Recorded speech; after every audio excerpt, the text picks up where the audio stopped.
బయటికి పంపావే సినిమా పంపా టికెట్లు తెచ్చినా నేను ఆల్రెడీ ఇగో టికెట్లు ఉన్నాయి పా ఏ పోరా పో నువ్వు పో. ఏమైందన్నా చూడు అలా నువ్వు మంచిగా అది కాదన్నా నేను చెప్పేది ఒకసారి విను. పోరా పో నువ్వు ఇక్కడ నుంచి పో. నువ్వు దొబ్బే ఇక్కడ నుంచి దొబ్బే. ఏంటన్నా గంత మాట అంటాను నోటి నిండా అన్నా అని పిలిచినాగా అన్నా. నువ్వు అన్నాన్ని పిలిచినావురా కానీ మా అమ్మ చావు బతుకులో ఉన్నదిరా.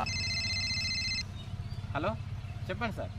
హలో సీను గారు, మీ మమ్మీకి ఆరోగ్యం ఇప్పుడు బాగానే ఉంది, ఆపరేషన్ సక్సెస్ అయింది. డబ్బులు ఎవరు కట్టారు మేడం? మీరు పంపించారని చెప్పేసి నాని అంటే ఎవరు ఆయన వచ్చి డబ్బులు కట్టి పోయిండు. పోయిన వెంటనే మేము ఆపరేషన్ స్టార్ట్ చేసినాము, బాగానే ఉంది ఇప్పుడు. మీ అమ్మ టెన్షన్ పడకండి మీరు. నాని నువ్వు డబ్బులు కట్టినావారా? చెప్పినగా అన్న నూరారా అన్నా అని పిలిచినా అని. నువ్వు బాధపడ్డ నేను చూడలేను. నీ అమ్మ అయితే నాకు కూడా అమ్మనే అన్న. అందుకే పోయి డబ్బులు కట్టేసి వచ్చిన. అద్దెలా నువ్వు ఆ విషయం గురించి టెన్షన్ పడద్దని చెప్పేసి అప్పంచులు బండి మీద అటుపోదాం ఇటుపోదాం అని దింపుతానన్నా. తప్పుగా అనుకోకన్నా.